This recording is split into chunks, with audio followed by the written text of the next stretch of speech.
Então, pessoal, boa noite. Mais um episódio do podcast Mulher de Fases. Tão esperada essa gravação de hoje, né, com a nossa amiga, nossa parceira aí, Raquel Batista. Seja bem-vinda, Raquel. Obrigada. Enfim, conseguimos gravar, porque depois de tanto tempo eu acho que veio no momento certo, que agora eu posso contar a história completa. É verdade. Então, já para dar o pontapé inicial, eu gostaria muito que você contasse para nós quem é Raquel Batista. Todo mundo está esperando esse momento, né, para saber da tua vida, saber da tua trajetória, né? Então, conte um pouco para nós aí como é que. Olha, minha história começou bonita, mas nem sempre foi assim, né? Hoje já não é tão assim, né? Mas uma história de bastante luta, uma trajetória bem complicada, estrada de chão pura, né? Bem complicadinha, muitos altos e baixos, mas estamos aí, né? Vivendo. Fala para nós da tua infância, como é que foi? Hoje eu considero que foi a melhor infância, sabe? Eu acho que todas as pessoas mais ou menos da minha época concordam, porque foi uma infância assim muito que a gente brincava de verdade, né? A gente vivia, Dani, ó. A gente vivia mesmo, assim, brincava na rua. Era uma infância maravilhosa, de muita dificuldade. Nós éramos em 3 filhos, até na minha adolescência eram 3 filhos. Eu, a minha irmã e meu irmão do meio, eram 3, né? Meu pai trabalhando, minha mãe também sempre trabalhou fora, e era assim, um cuidava do outro e com muita dificuldade, assim, dificuldade mesmo. Meus pais casaram muito novos, acho que minha mãe tinha 14, 15 anos, o meu pai estava no exército na época, então. Mas maravilhosa, assim, eu tenho uma base familiar muito boa de pai e mãe, uma educação perfeita. E eu acho que era assim que a gente deveria educar os nossos filhos hoje, né? Mas hoje é mais difícil com a tecnologia, as crianças já não brincam mais. Mas era a boa educação, né? Baixo de laço. Hoje a gente estava falando sobre isso. Pois é. Minha mãe trabalhava fora, então a gente sempre tinha eu e minha irmã. Minha irmã mais cuidava da cozinha e eu mais da limpeza da casa. Então, a minha mãe sempre muito chata, muito detalhista com limpeza. Então, era que se tivesse um fio de cabelo no chão, quando ela chegasse, tinha que... Já apanhava, né? Ficava de castigo, já tudo. E cuidando do irmão mais novo, né? Que era o... E na tua adolescência, assim, tu engravidou bem jovem, né? Como que foi, sim? Foi desafiador, deve ter sido, né?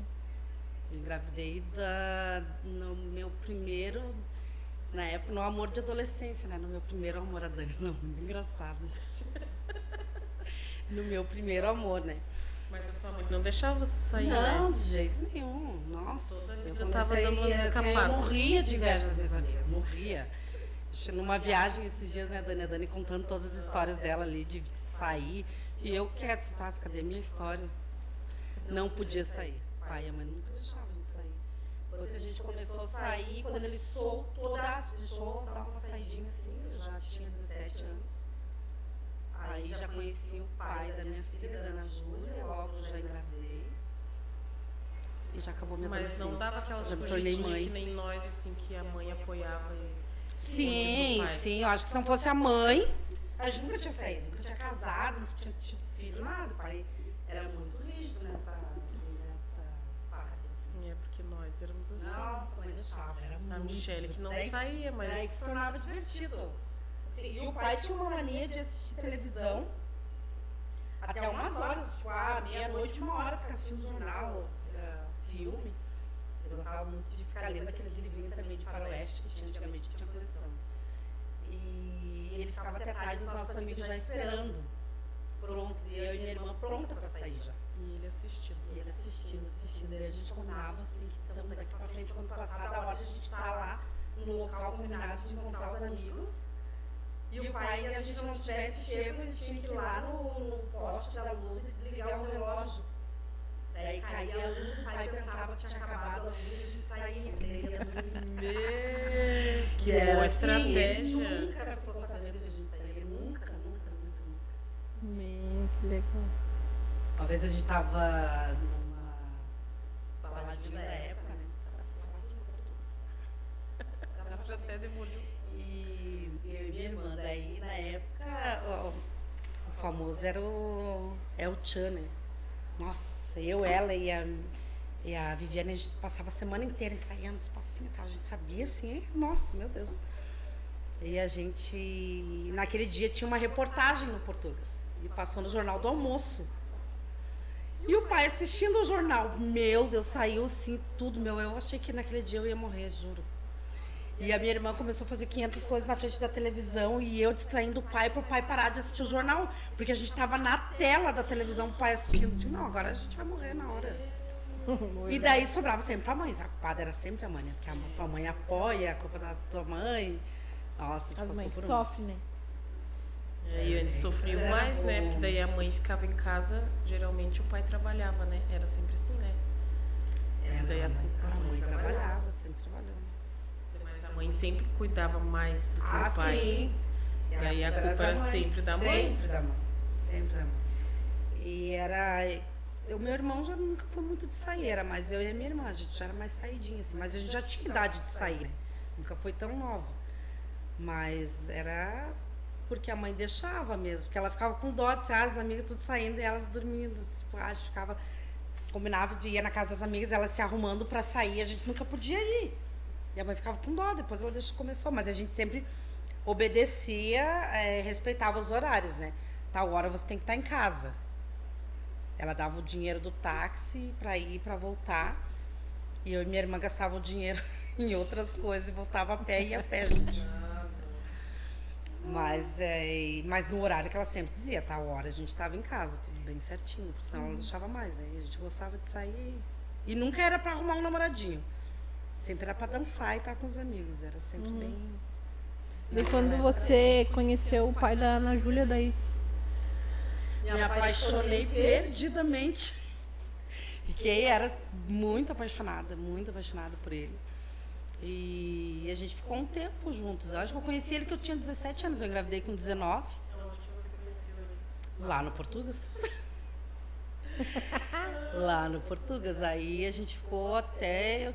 Eu conheci com 17, daí demorei um tempo, depois que começou a ligar, na época era só telefone fixo, né? Não tinha celular. E um dia ele ligou lá na minha casa e eu nem lembrava dele, assim. Daí começou assim, aquilo mais de achei interessante, então a gente começou a sair e me apaixonei perdidamente. Mas quando eu engravidei já tinha 19 anos. Aí quando eu engravidei, a vida dele seguiu a minha, partiu ser mãe, né? Aí contar pro pai que eu tava grávida. A mãe que contou, ele ficou bravo comigo muito tempo, a gente ficou 4 anos sem conversar. Morando embaixo do mesmo teto. Passei os cão. Mas comigo, né? Porque ele tinha.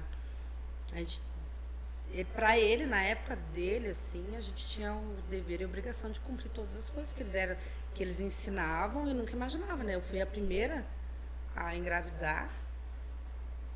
E depois, quando a Ana Júlia nasceu, nossa, foi o presente da vida dele, né? Eu já quero até chorar. Eu sinto muita falta do meu pai, sabe? Ele já faleceu, já tem 3 anos, vou fazer 4 anos agora, e foi o presente da vida dele. Eu só pegava a Júlia para mamar e para dormir comigo, o resto era o pai e a mãe. Eu trabalhava e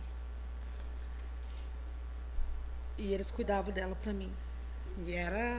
Ela nunca foi só minha filha, né? Eu costumava dizer que ela tinha 6, 7 pais e 5 mães. Ela sempre era. Se não dava comigo, ela tentava na avó, tentava na tia, tentava na outra tia, tentava na outra avó, tentava no pai dela, tentava em todos os lugares, né? Ela ia, mas aí eu sempre derrubava a minha autoridade, né? então ele deixou de falar contigo, mas a neta ele amou. Não, ela era em primeiro lugar, X-Pitinha ele chamava. Até a Pipitinha do pai, ela chamava ele de pai, né? Ela chamava ele de pai. Ele de pai, sempre chamou de pai. O pai era muito novo, né? O pai tinha 18 anos quando ele foi vô. Ele não admitia ser vô, era pai pra todo lado.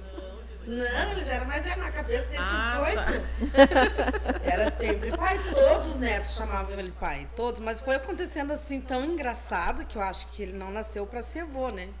A mãe sempre foi vó, avó, a gente chamava ela só de vozinha. Mas o pai sempre foi pai. O pai nunca foi vô. Porque eu fui mãe solteira. Depois, quando eu tive o Bruno, também acabei ficando viúva. E a minha irmã também foi mãe solteira e acabou os netos sempre chamando o pai de pai. Então, mãe eles tinham para chamar de mãe. Então, eles tinham a minha mãe para chamar de vó. Porque eles já tinham mãe. Então, o meu pai, como eles não tinham pai presente, eles chamavam o meu pai de pai. Ele substituiu o lugar de pai. Com muita honra, muito êxito, muito... Nossa, melhor pai. Você morou na casa dele com a Ana? Eu morei pouco tempo, depois eu casei. Uhum. Eu casei pra sair de casa mesmo. Não tava aquela situação de não conversar com meu pai. Eu era filha xodó do pai, né? Eu era muito moleque, eu era puro homem, assim. Eu brincava de espiar, eu jogava bola. Eu muito briguenta, sempre fui muito briguenta, né? Eu era o homem da casa. Acho que meu pai descobriu que eu era mulher só depois que eu fiquei grávida. Daí eu acho que ele disse assim, meu Deus, ela é uma mulher. E casei, conheci uma pessoa, ele era maravilhoso, assim, pessoa espetacular. Até falei hoje dele, segunda vez já, né? E ele era uma pessoa maravilhosa, mas não era o homem que era para eu casar mesmo, assim, foi muito no impulso, né? Ele... Não. E daí acabou que não deu certo. Eu fiquei casada com ele 8 meses. Casei casadinha no papel, bonitinho e tudo. A Júlia era bem pequenininha. Tudo. Bem festinha e tudo. E ele só deseja coisas boas pra ele. Assim, nunca mais vi. Ele casou, teve filhos, assim, mas não foi com a pessoa certa quando casou comigo. Coitado. E acabou que não deu certo o casamento. Eu me separei em dezembro e conheci o pai do Bruno, o Ninja, o Marco, né, na virada do ano, em janeiro. Foi pouco tempo que eu fiquei solteira. Aí conheci o segundo amor da minha vida, o pai do meu filho. Os amores da minha vida foram os pais dos meus filhos.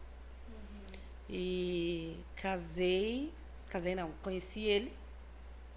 Estava separada e estava triste. Eu não tinha um amor de marido e mulher, assim, mas eu gostava muito dele. Eu fiquei muito triste pelo que aconteceu. Uma separação sempre entristece, é sempre ruim, né? E eu me separei, estava bem triste. Daí, na virada do ano, teve uma janta na casa da minha prima, da Mari. E a gente foi, e eu fui. E depois todo mundo combinou de sair, né? No horário da virada. Na época era o Big Bowling. Na época era o Big Bowling e a gente foi passar a virada no Big Bowling. Você não sabia o que é, né? Mas a gente foi passar e o Marco nessa noite estava trabalhando na segurança do Big Bowling ali da festa. E eu conheci ele logo, assim, tipo, tava bem triste, tava assim, só fui porque insistiram muito para eu ir. Entrando no Big, eu encontrei ele e ele falou qualquer coisa ali que eu não lembrava, depois que ele me recordou o que ele falou, e eu só disse oi e disse, ai meu Deus, né? E entrei, ele conhecia meu primo, depois acabou, nessa época já tinha celular. Ele pegou o meu número e depois a gente começou a conversar. E eu nunca quis nada com ele, assim, não tinha interesse, porque eu tinha acabado de me separar, né? E não queria, e depois ele começou a me ligar, e um dia eu acho que eu estava bem triste, ele me convidou para tomar uma cerveja, eu fui. E dali, só nessa cerveja aí... Conquistou. Fiquei casada há muitos anos, acho que depois de 4 meses que a gente se conheceu, a gente já casou e nunca mais se separou. Aí tive o Bruno, a Júlia foi comigo. A gente passou por muitas coisas também, até... Meu pai ficou brabo, porque ele também era policial. Meu pai é policial, ele também era policial. Meu pai ficou muito chateado. Nessa época eu já falava com meu pai, porque depois que eu casei com esse meu primeiro marido ali, eu fiquei doente. Eu fiquei muito doente. E me deu uma depressão horrível. Eu fiquei bem doente, não saía da cama, fiquei muito magra, não comia, fui para o hospital. E o meu pai, eu ia ter que fazer uma cirurgia e o meu pai ficou muito preocupado. Aí ele foi na minha casa e me pediu desculpa e a gente voltou a conversar. Daí depois, quando eu conheci o Marco, a gente já conversava, já estava tudo bem. E aí ele ficou bravo comigo de novo, pai. Porque era da mesma profissão. E ele sempre dizia que nunca era pra gente olhar pra policial nenhum, porque daí ele ia, sabe, minhas filhas, né, dos colegas de trabalho. Que negócio de... Meu pai era muito machista. E acabei que me apaixonei, nada ia fazer eu mudar de ideia. Nada. Levou um tempo ali, mas não ficou bravo, não parou de conversar comigo, só ficou chateado e tal. Mas depois que ele aceitou, também não saí de dentro da minha casa mais, né? O pai era o máximo. Quando ele tirava pra ser amigo, era muito amigo. E a mãe sempre apoiando, né? A mãe, se tá bom pra você, melhor ainda pra mim, só quero que você fique feliz. Mas nunca mexo com os meus filhos também, né? Era sempre a galinha ali protegendo, bem leoazona. E casei, depois de 4 meses. Daí meu pai, eu fui embora pra Floripa.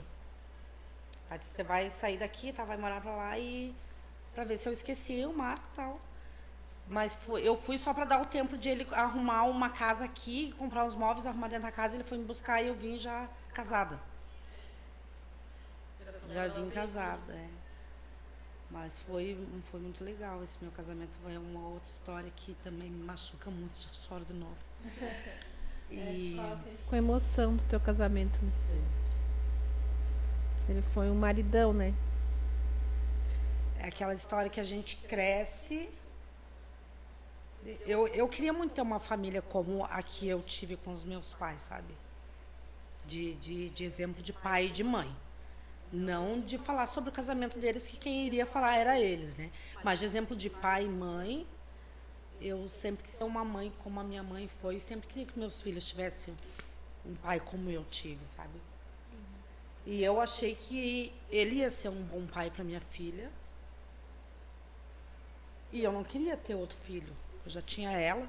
E como fui mãe solteira e sofri demais na minha gestação. E no caso de ter filho também, que vocês sabem como é que é, né? A Júlia chorava demais. Ela chorou 4 meses sem parar. Ela tinha muita cólica. E eu cuidava dela sozinha. A mãe ficava lá no quarto dela, ouvia e não me ajudava. Não porque ela era ruim, porque eu tinha que ser mãe. O filho era meu. E ela dizia, se eu for lá e ajudar ela, depois ela vai ter outro filho e vai trazer para eu cuidar. Então ela tem que saber o papel de mãe. E eu cuidava, ela chorava a noite inteira. Minha irmã me ajudava às vezes, sempre. A minha irmã sempre me ajudou muito com a Ana Juliette, tanto que ela era mãe também da Ana Juliette.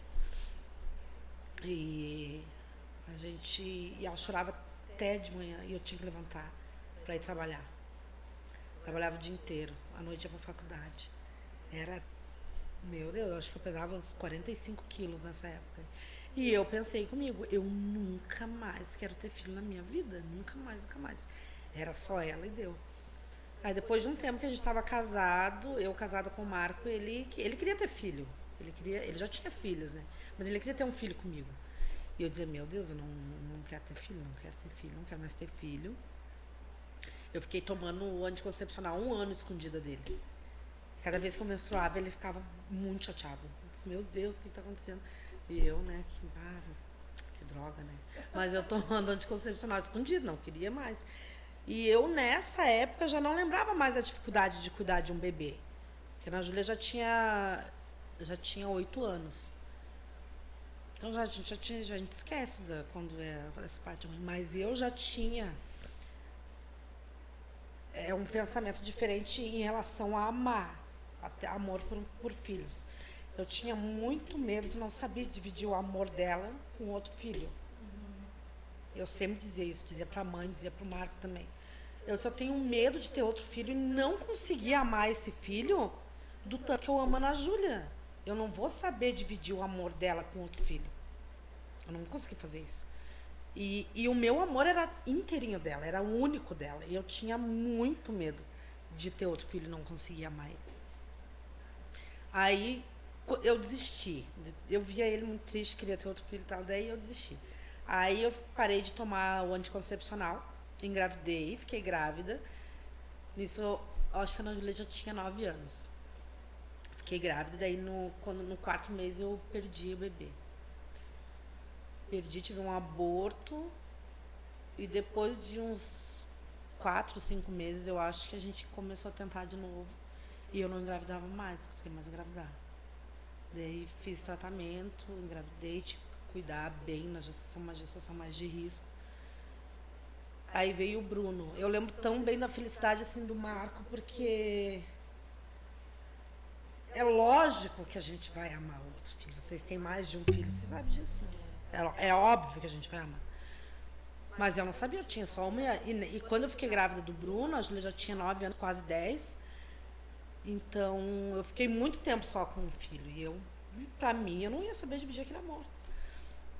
E quando o Bruno nasceu, e o filho, quando nasce, a mãe nasce junto, né? Aquele amor vem na hora, assim, você olha aquele bebê e você acha que é a minha vida bem inteirinha dentro dessa criança. E eu lembro da cara do Marco dizendo que ele ficava feliz em ver o meu amor pelo Bruno. Ele ficava feliz, a gente era inacreditável. Ele disse, que bom que você ama. Ele disse, mas é lógico que eu amo. Mas ele tinha medo, porque eu sempre demonstrei que não ia saber amar outro filho, como eu amava na Júlia.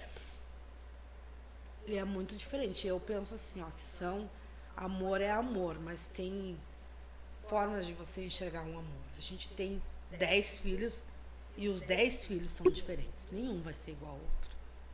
Não adianta. Eu tinha um amor pela Ana Júlia de mais preocupação, sempre, desde pequena. Eu tinha muito medo que ela sentisse falta do pai dela. Eu tinha muito medo de não ser mãe o suficiente para ela, mãe e pai. Era um amor com mais preocupação. E o amor pelo Bruno era um amor mais aliviado. Ele tinha o pai dele ali, eu. E eu tinha medo que ela tivesse ciúme disso. Mas era amor. Era amor, igual para os dois, sempre foi. E daí a gente construiu, estava construindo uma casa, estava assim, meu Deus, eu tenho hoje a minha família, que ele era um baita de um pai para Ana Júlia, e ela tinha ainda a presença do pai dela, assim, não muito comigo, mas com o Marco, eles conversavam mais. E o pai do meu filho, minha filha, então a gente estava construindo uma casa, tinha um carro zero, tal, eu trabalhando, ele trabalhando, tudo perfeito. Na casa dos sonhos, a gente construiu do jeito que a gente queria, assim, cada detalhezinho daquela casa. Cada detalhe, eu quero isso, quero dessa cor, tudo. A gente acompanhava a obra, assim, eu não entendia muito, mas ele sempre estava em cima ali, do jeito que a gente queria. Quando a gente mudou para essa casa, que a gente morava numa casa muito pequenininha, eu costumava dizer assim, que a gente morava num porão, na Brusque, perto da casa da minha tia. E esse porão tinha 2 quartos, o quarto da Ana Júlia é bem pequenininho, o meu, com o berço do Bruno, cozinha e sala. Você conheceu, né, Dani, lá em casa? Sim, eu fui, tudo bem bonitinho, era bem pequenininho mesmo. Tudo arrumadinho, que também daí, coisa igual uma casinha de boneca. Gente, foram os melhores anos da minha vida. Falo com toda certeza, os melhores anos da minha vida. Foi naquele porão. E a gente morava porque a gente estava... aluguel baratinho, a gente economizava até na comida, pra gente poder ter aquela casa com todo o conforto para os nossos filhos. Mas eu daria tudo para voltar a morar naquele porão hoje. Tudo, qualquer coisa eu faria para morar. E hoje a minha vida tem uma condição financeira muito melhor. Muito melhor. E nada vai trazer a minha vida de antes. Nunca. Até porque já não tem mais os personagens dessa vida, né? E quando a gente mudou para essa casa, aí eu tinha a tia Vera, que era a mãe da Nath. A Nath é minha prima. Aí tinha a tia Vera, que eu amava demais. Era uma mãe para mim. Ela e a minha mãe era a mesma coisa, mesma situação, mesmo amor, assim. E ela é irmã da mãe, a tia Vera. E acabou que a tia Vera foi diagnosticada com câncer. E eu estava sofrendo demais com aquele câncer dela. Já estava bem avançado, estágio bem crítico já. E a gente sabia que ela não ia muito longe, né? Lembra, Dani? A gente sofria junto, né? Porque não adianta, a gente pega a dor da pessoa, né? E eu tava sofrendo demais com aquela doença da tia Vera. Chorava dia e noite. pensando assim, como que eu vou viver sem a tia Vera? A tia Vera era um marco na nossa família, assim. De tudo, para tudo, tudo, tudo. Era a alegria da nossa família, a tia Vera. Era muito alegre. Sempre, sempre disposta a ajudar todo mundo, sempre muito engraçado. E o Marco me consolava sempre. Ele disse, olha só, a Vera já... E eles se amavam demais. A tia Vera e o Marco não se desgrudavam. Era o dia inteiro com um copo no café, uma mão no copo de café e a outra no cigarrinho, né, os dois. Eram unha e carne os dois. Provocando um outro o dia inteiro. E ele ali dizendo, não, olhe bem pra Verinha ficar assim, você tem que ver que não, ela tem que descansar, porque ela já estava já cadeira de roda e tal, fazendo as químicas. E eu chorando, não conseguia aceitar aquela doença da tia Vera. Olha, o Marco bem bom, né? A gente se mudou, a tia Vera ainda participou da minha mudança quando a gente foi pra casa nova. Tudo prontinho, lindo. E ela participou dessa mudança, mas eu ali triste, né? Porque sabia do que ia acontecer e tal. E a gente ia batizar o Bruno num domingo. Então o Marco estava naquela... A gente já estava na casa, mas a gente estava terminando a parte da churrasqueira. Lá atrás, ó. Lembra que era tudo de pedrinha, assim? Faltava o homem terminar aquelas pedrinhas, que é uma por uma, então era muito demorado, né? E a gente queria essa churrasqueira pronta no domingo para fazer o churrasco do batizado do Bruno. Aquela correria, eu trabalhando, ele trabalhando, e pedreiro lá, e tinha que correr aqui. E ele comprou tudo, assim, para aquele batizado, carne, estava tudo pronto já. Pro batizado só faltava a churrasqueira. Daí na terça-feira ficou pronta a churrasqueira. Na terça-feira. Aí ele ia estar de serviço no domingo. O Marco ia estar de serviço no domingo. E aí ele trocou o serviço pro amigo dele trabalhar no domingo para ele, porque era o dia do batizado do Bruno. E ele foi trabalhar na terça-feira para esse amigo dele. Dia 3 de setembro. E o meu aniversário dia 4, foi no outro dia. E nesse dia foi onde aconteceu o acidente, numa perseguição com a viatura. E ele bateu a viatura, eles bateram, o motorista bateu a viatura, uma viatura na outra, onde eu perdi o Marco também. Ali começou a minha história de tragédias, né? Então ele morreu antes da tia Vera? A tia Vera foi no enterro dele. A tia Vera, nossa, não sei como que ela suportou também, porque ela acompanhou tudo ali, ela no velório, no enterro, tudo. E a minha comadre me ligou, essa minha comadre que ia batizar o Bruno no domingo, me ligou perguntando do Marco. Ela disse, comadre, cadê o compadre? Eu disse, tá trabalhando? Ele disse, na qual viatura que ele tá? Eu disse, ele tá na Kombi. E eu ali, eu já sou assustada, já quero saber tudo o que aconteceu, o que não deu. Ela disse, não, fique tranquila, sabe que deu um acidente aqui na frente de casa, foi na frente da casa dos meus compadres, que iam batizar o Bruno no domingo. Na frente da casa deles o acidente. Uma rua antes desse porãozinho que a gente morava. Aí no bairro onde ele se criou, nasceu e se criou, lá na Brusque. Né? E ela sofreu um acidente, já desliguei o telefone. Aí deixei a Júlia com o Bruno, e uns minutos antes eu tinha falado com ele. Eu disse, eu tô fazendo uma sopa aqui para as crianças, você quer vir jantar? Que ele não gostava de comer lanche. E na época a polícia pagava lanche para eles, né? X, essas coisas assim. E ele disse, eu vou, então eu comprei a ração do cachorro, eu vou levar aí. E vou passar a comprar um pão, que eu gostava de sopa, mas tinha que ter pão. Tá, terminei, aumentei a sopa ali e fiquei esperando. E nada, mas se ele dizia que já estava vindo, era rapidinho, ele já chegava. Aí eu ligava, isso foi 5 minutos depois que ele desligou o telefone, aconteceu o acidente. E eu, como passou esses 5 minutos, 10, 20, e ele não atendia mais. Eu comecei a ligar. E ele não atendia, e ele era muito atento ao celular. Aí foi quando a minha comadre me ligou falando do acidente. E eu deixei a Júlia cuidando do Bruno e fui lá no local do acidente. Aí quando eu cheguei no local do acidente, assim que eu tava descendo aquela rua ali, acho que era Cruz e Souza, né? O nome daquela rua da delegacia, não me lembro o nome.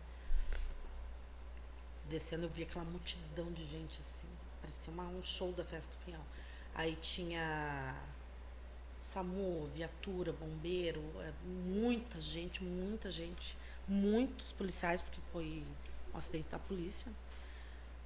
E eu já não achei aquilo normal. Não, muita gente, isso não tá normal. E eu achei que eu ia chegar, eu já fui pensando o que eu ia falar pra ele, porque ele era muito manhoso, igual o Bruno, gente, igual.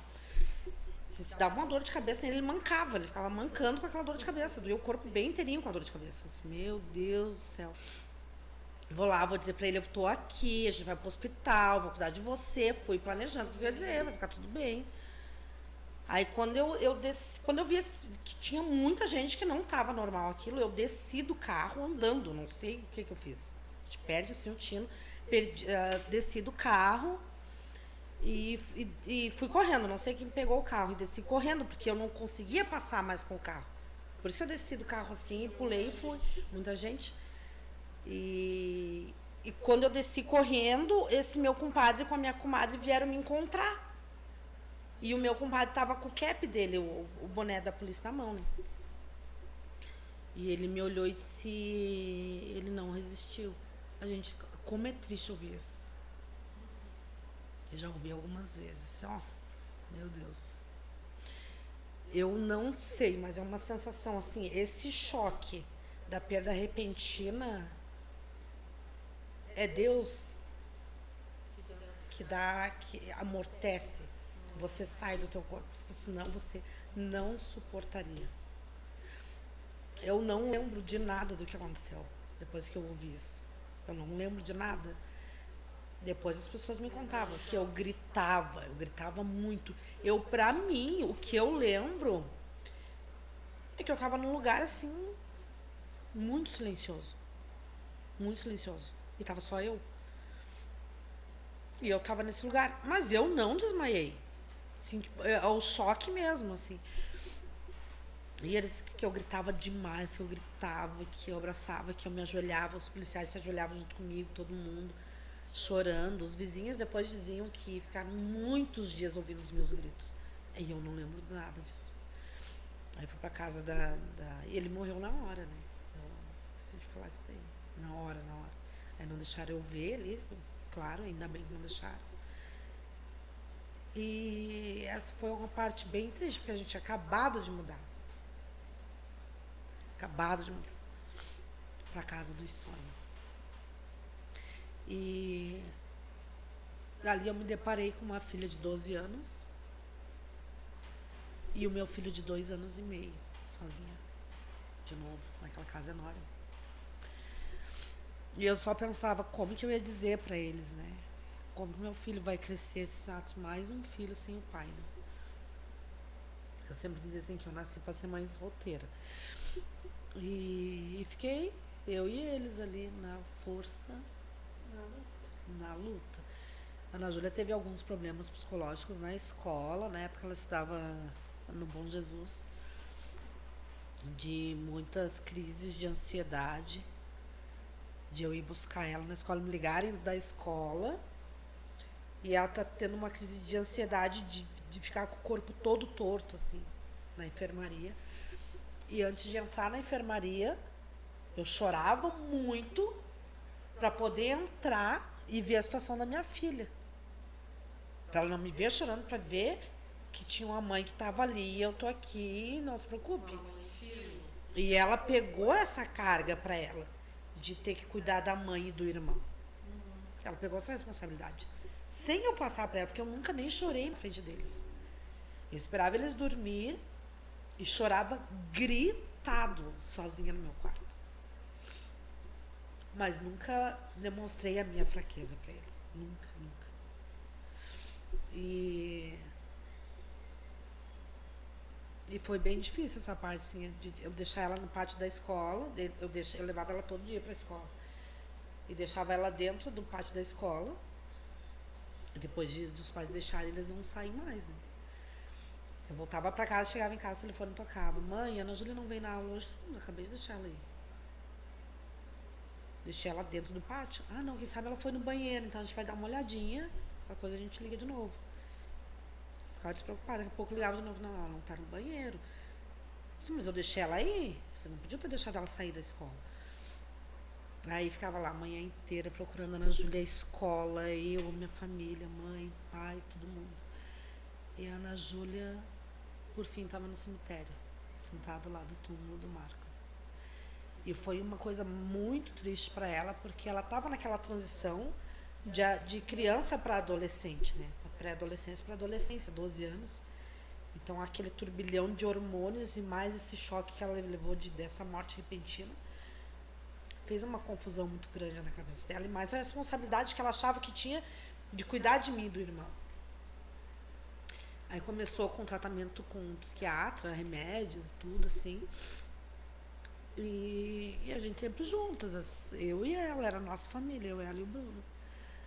E o meu pai me ajudava demais, a minha mãe sempre me ajudou, sempre, a minha mãe e as minhas duas pernas. E a gente foi levando, assim. E até que depois, eu acho, de 5 anos que eu já estava vivo, que o Marco tinha falecido. Daí o Marco morreu no dia 3 de setembro, dia 4, que era o meu aniversário, a gente enterrou ele. Então hoje, assim, o meu aniversário, pra mim, eu nunca mais comemorei o meu aniversário.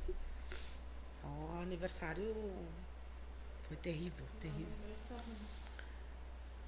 E daí ele faleceu no dia 3 e no dia 19 de março faleceu a tia Vera. Então foram assim, de lá pra cá, assim, é inacreditável a minha história de vida. Perdi a tia Vera, que pra mim tinha assim, ó, perdi tudo, meu chão, tudo. E a sensação que eu tinha quando eu perdi o Ninja, que eu tinha perdido, e o alicerce da família, o homem, né, aquela proteção, qualquer coisa eu chamo ali. Eu tinha perdido no momento o alicerce da minha família. Da minha família que eu construí, eu, Marta e os meus filhos, né? E eu passei esse alicerce, eu voltei pro meu alicerce anterior, que era meu pai. Os meus filhos chamando ele de pai, me apoiando sempre no meu pai. Qualquer coisa, meu Deus, deu uma coisa que a pai aqui, não sei o que, o pai já resolvia. Era sempre o pai. Sempre, qualquer coisa ligava pro pai. E a mãe, a gente sempre preferia deixar a mãe de fora dos nossos problemas. A gente sempre preferia, como é que é a palavra? Poupar a mãe dessas coisas, assim, sabe? Porque mãe é amor. Mãe é aquela que a gente deita no colo, que a gente tá ruim, a gente pede aquele abraço. Pra nós sempre foi assim, sabe? Mãe é... E o pai era a força da força mesmo, né? Pai isso e aquilo. O pai já lá encarava e já resolvia no instantinho. E a mãe é aquela que abraçava, dava conselho, não é assim, cobertava tudo, dava um jeitinho. O pai era aquela proteção, mas na força mesmo, né? Depois que eu perdi a tia Vera, deu alguns anos ali, já o pai ficou doente. Aí o pai teve câncer. Então eu me senti... hoje eu me sinto muito desprotegida. Muito, muito, muito vulnerável. Sem meu pai. Sem ele. Aquele negócio que eu falei assim, qualquer coisa, pai, vem aqui que eu tô aqui, pelo amor de Deus, tal. Hoje eu não tenho pra quem fazer isso. Não tenho. De jeito nenhum. E ele ficou doente, teve câncer também. O pai ficou 11 meses a gente cuidando dele, ele ficou muito magrinho, ficou muito doente. E ele sempre mandava mensagens, todos os dias o pai me ligava, todos os dias.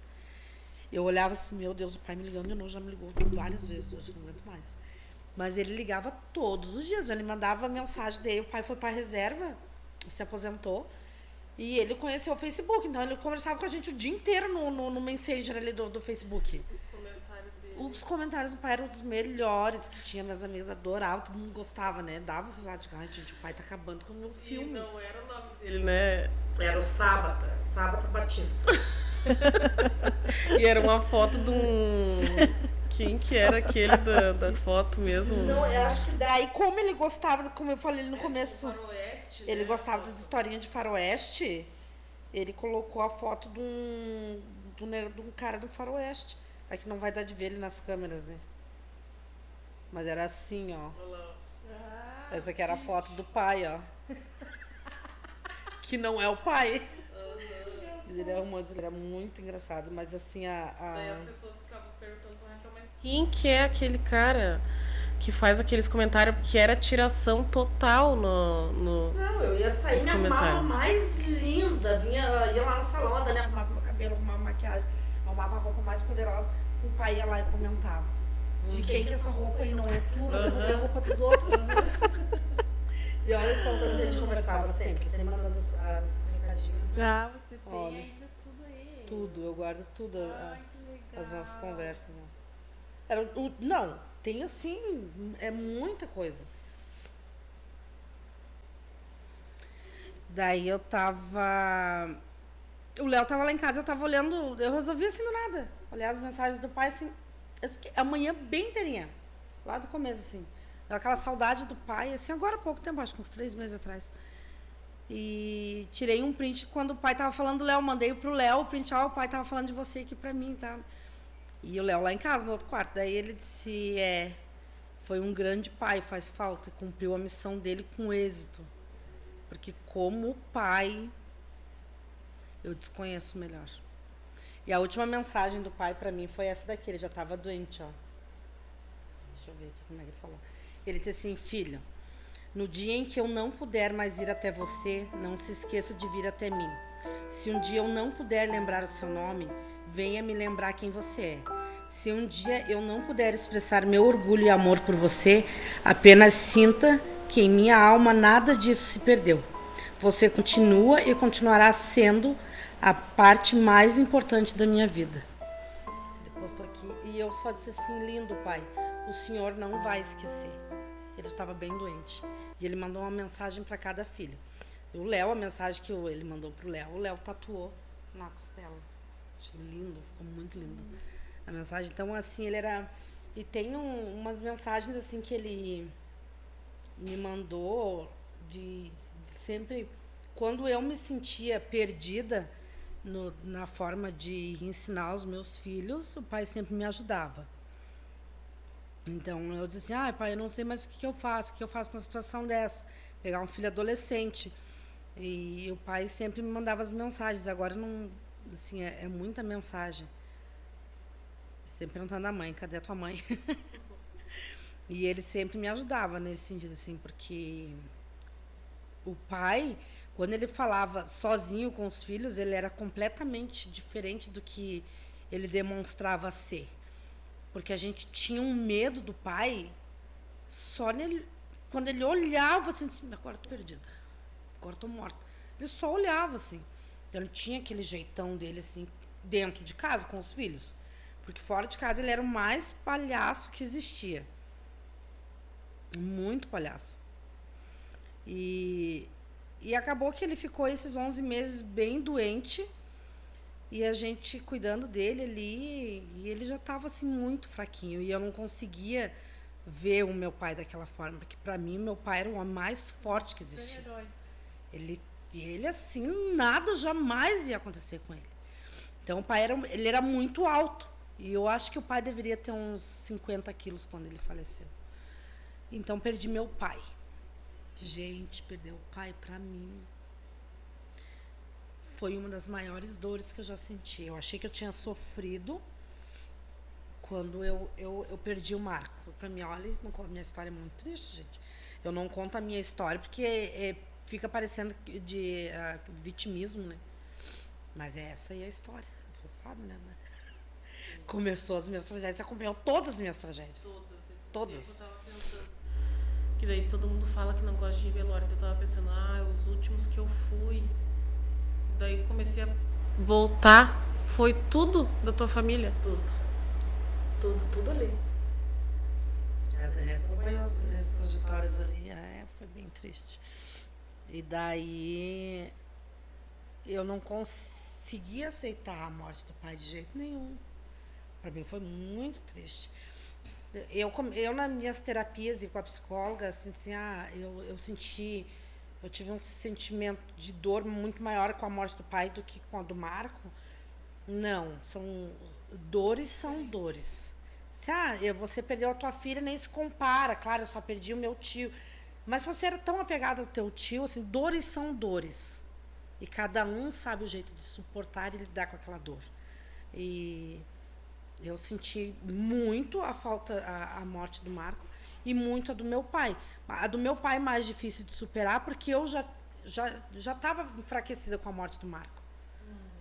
Passei a me reabastecer com a força do meu pai.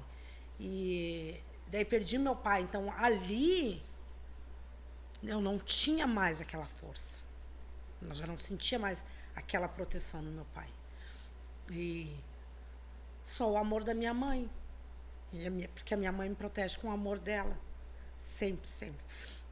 De todas as ocasiões que eu passei, todas as dores que eu passei, da minha mãe falar para mim, eu queria passar a tua dor, tudo para mim. Eu queria sentir por você essa dor. Porque eu não queria que você passasse por isso. Porque é muito triste uma mãe ver o filho sofrer.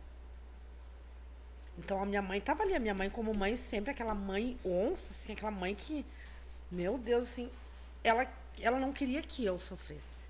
Ela preferia que ela sentisse aquela dor que eu estava sentindo. Então, assim, falar do meu pai, para mim, é muito triste ainda, porque para mim ainda é recente a morte dele.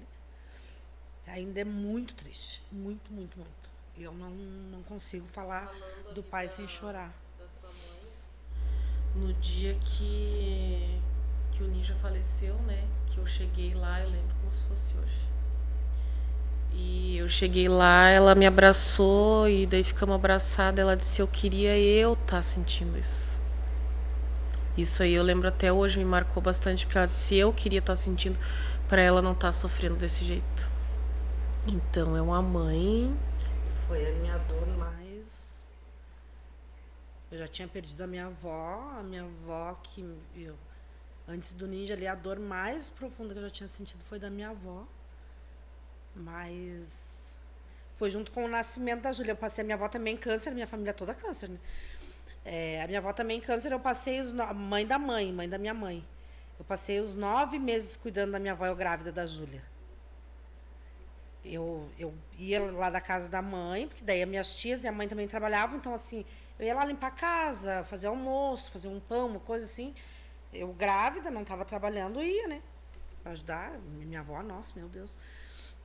E a Júlia nasceu no dia 10 de dezembro e a avó faleceu no dia 24 de dezembro.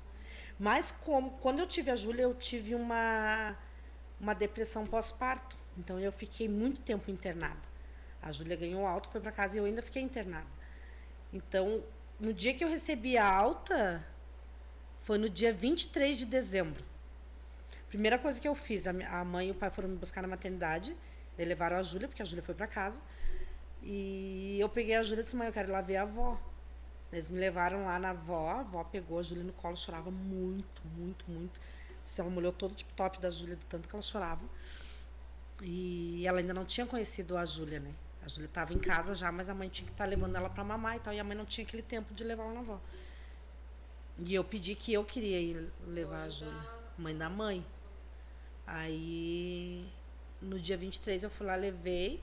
Eu ainda estava muito doente, tinha muita febre. Aí fui para casa. Aí à noite me ligaram que era para eu ir jantar lá na casa da tia Vera, que era na casa da avó. E eu não quis ir, porque eu estava muito, muito fraca ainda. E a avó faleceu no dia 24. Então, tipo, ela só queria me ver.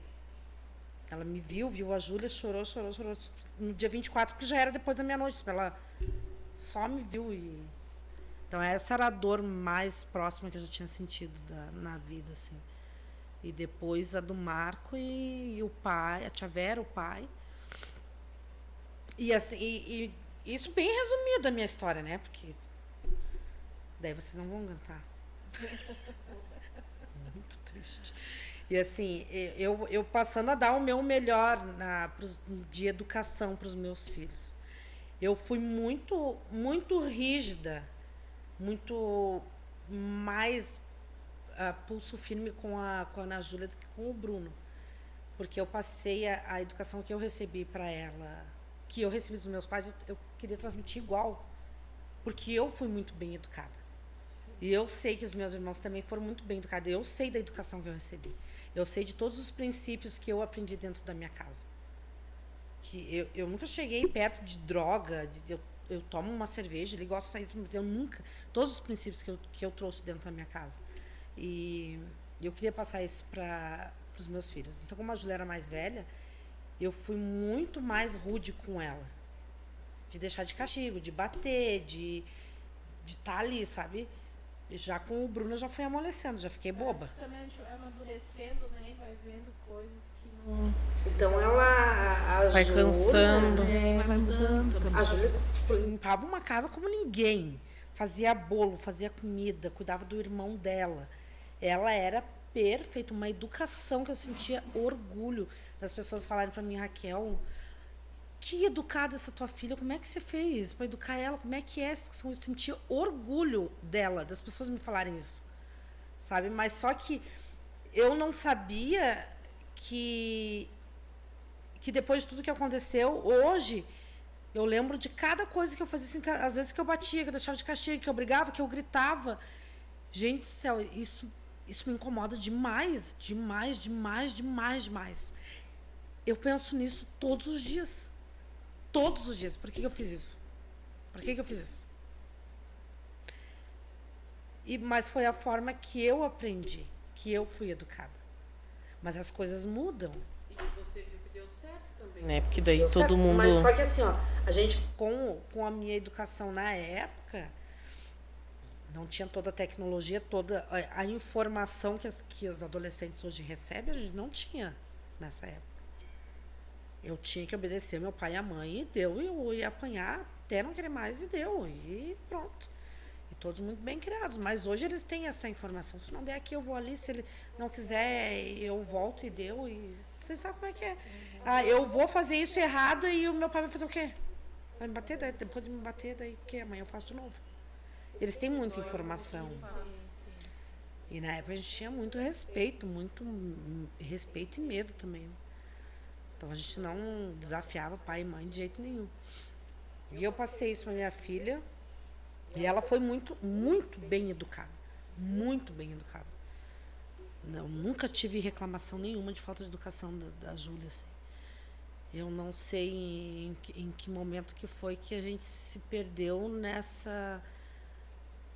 nesse ponto de conhecer, de separar as pessoas certas das erradas. A gente se perdeu nesse momento. Eu sempre tive amizade de todas as pessoas. Principalmente depois que aconteceu esse fato com a Ana Júlia. Eu peguei muitas amizades que eu nunca tive na vida. Para eu poder ter mais informações. Eu fui em lugares que eu nunca fui na vida. Para eu poder ter mais informações. Por exemplo, eu tenho cada bandido aqui gravado no meu celular. Que tá feia a coisa no meu celular. Mas eu precisava de informações. Eu precisava me aproximar dessas pessoas. Mas eu sei separar isso. E eu não soube passar isso para ela, eu acho.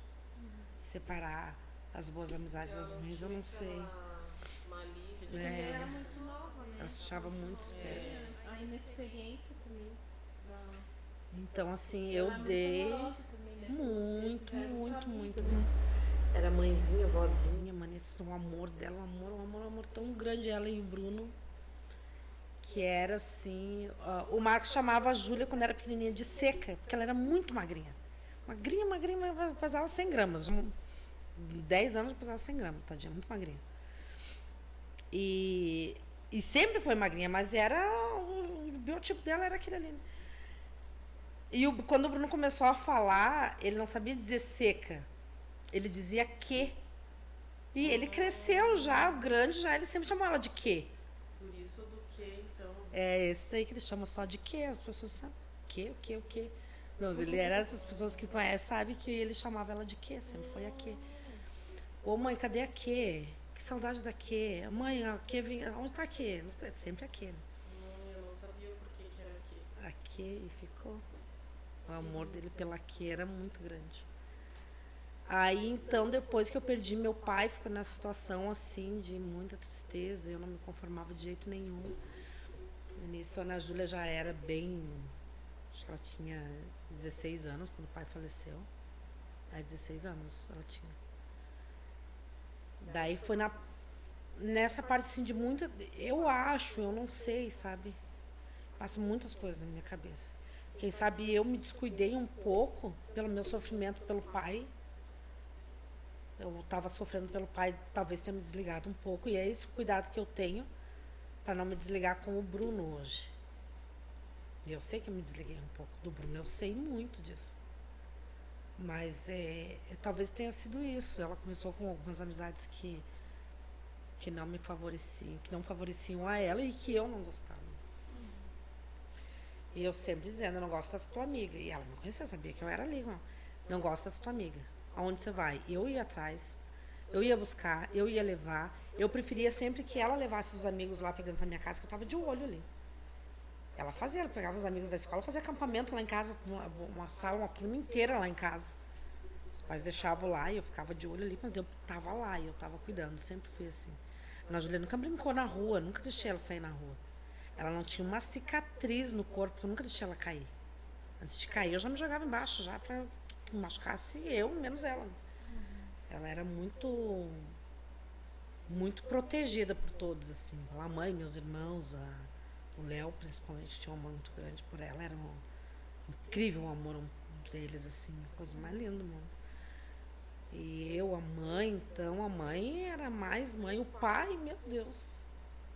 Eu lembro de uma situação que eu acho que ela meio teimou comigo que tá lá na mãe. Ela se prevalecia um pouco, né? Tipo, tu não pode tomar café. Eu, pai, posso tomar um café? Deus, paga. Vai tomar esse café aí. E era assim, sabe? E alguma situação que ela fez, alguma coisa que eu não gostei, eu disse assim, a gente vai conversar lá em casa. Daí, jantei ali, o pai ali, né? Eu disse, então já tô indo embora, vamos embora, Júlia, vamos, Bruno, não sei o quê. Ela já olhou pro pai e disse, ele chamava ela de X-Pitinha, né? A X-Pitinha não vai. Eu disse, não, ela vai, pai, nós vamos pra casa, mas ela tem aula. Eu disse, não, ela não vai. E nesse dia foi o dia que eu quis mostrar pro pai que eu era mãe dela. Eu disse, pai, vocês precisam me deixar ser mãe da Júlia. Eu sei a mãe dela. Então eu sou mãe dela, eu mando nela, ela vai ter que me obedecer e nós vamos pra casa. Você é a mãe dela, mas eu sou o teu pai. E eu tô mandando você deixar ela aqui. Não teve saída. Gente, ela só me olhou assim, né? Lembra das caras da Júlia? Bem assim. As caras de deboche dela me incomodou muito. Eu nunca recebi uma reclamação da Júlia nas escolas. Eu acho que quem assistiu, o professor que assistiu, vai saber disso. Nunca, nunca, nunca. Todas as vezes que eu fui chamada na escola foi pela cara de deboche da Júlia. Ela nasceu com a cara de deboche, ela mamava debochada. Ela disse, ela estava aqui aprendendo uma matéria, estava batendo o lápis aqui. Aí a professora, Ana Júlia, larga o lápis, está fazendo barulho. Pronto, já me chamava. A cara de deboche dela era um tapa na cara da professora. Era sempre foi só isso. Chegou uma época que eu disse assim, não, eu me ligava, já disse, se foi por causa da cara de deboche, já não vou. Não tem mais o que fazer com a cara de deboche dela. Aviso que é essa cara aí mesmo. Essa daí não tem o que fazer. Aí então foi aí da morte do pai até me recuperar. Aí a Ana Júlia começou. Ela tinha um namorado nessa época, que eu adoro ele até hoje, assim, não vou falar o nome dele, mas ele sabe quem é. E ele adorava muito ele. Depois, foi o primeiro namorado dela, assim, era lindo aquele primeiro namorinho, assim, de dentro de casa. Um dia eles vieram com uma história pra mim que eles iam casar. Aquilo foi, assim, uma facada bem no meio do meu peito. Eu disse, não, de jeito nenhum. Só que se eu proibisse, eles iam casar igual. Eles estavam com a ideia de casar. Eu disse, então tá, mas daí se vocês casarem, vocês daí podem morar aqui, né, os dois? Não tem problema, mora aqui. Eu não queria perder a minha filha, que ela fosse embora de casa de jeito nenhum. Não, mas então pode casar, mas daí vocês moram aqui. E eu já gostava muito dele, já tinha ele como um filho. E acho que eles namoraram alguns anos e acabaram terminando o namoro ali. Foi onde a Ana Júlia começou a sair com algumas amigas, algumas situações, alguns lugares que eu não gostava também. Uma vez fui buscar ela, levei ela na festa, fui buscar. Já olhei assim, meu Deus, Júlia, que lugar é esse aqui? Eu fui buscar ela na festa, de pantufa e de roupão, meu famoso chambre. E fui, porque era só para pegar ela, já era para estar ali na frente. E cheguei lá, ela não tava. Disse, eu não acredito, e agora, gente? Liguei, não ia ouvir lá dentro. Aí fui lá, desci estacionei o carro, desci, fechei bem meu roupão, fui, o segurança já ligou. Não, só vou pegar minha filha que tá ali, ela tinha que estar esperando aqui na frente, não tava, vou ali buscar ela. Aí ele já avisou lá dentro, tem uma mãe entrando aí bem louca. Ela já veio lá na porta me alcançar, né? E ela odiava que as pessoas dissessem que eu não era mãe dela. Não, mas isso aí não é tua mãe, não é possível, né? Tua irmã disse. E ela disse... Ela pediu pro segurança só para ela sair um pouquinho, que ela ia esperar a amiga dela, e ela só ia sair um pouquinho para me avisar que ela já estava indo. Daí, nesse meio tempo que eu já estava entrando louca, já encontrei ela ali. Aí o segurança, daí entrei com ela, o segurança disse, você não ia chamar tua mãe? E eu com ela. Disse, essa aqui é minha mãe. Ele disse, não, essa aí é tua mãe? Eu disse, não sou nada, capaz, não sou mãe dela. Daí que eu deixei ela puta da vida, porque ela não gostava. E aí entrei lá com o meu roupão. E eu disse, Júlia, que lugar é esse aqui? Meu Deus do céu, o que é isso? Ela disse, não, mas a gente tá no camarote. Andamos mais um pouquinho. Eu disse, mas aonde que é esse camarote? É aqui. Eu disse, deu pra pior ainda, gente. O que é isso aqui? É o bonde dos acorrentados. Ali eu já percebi que eu vou fazer, né?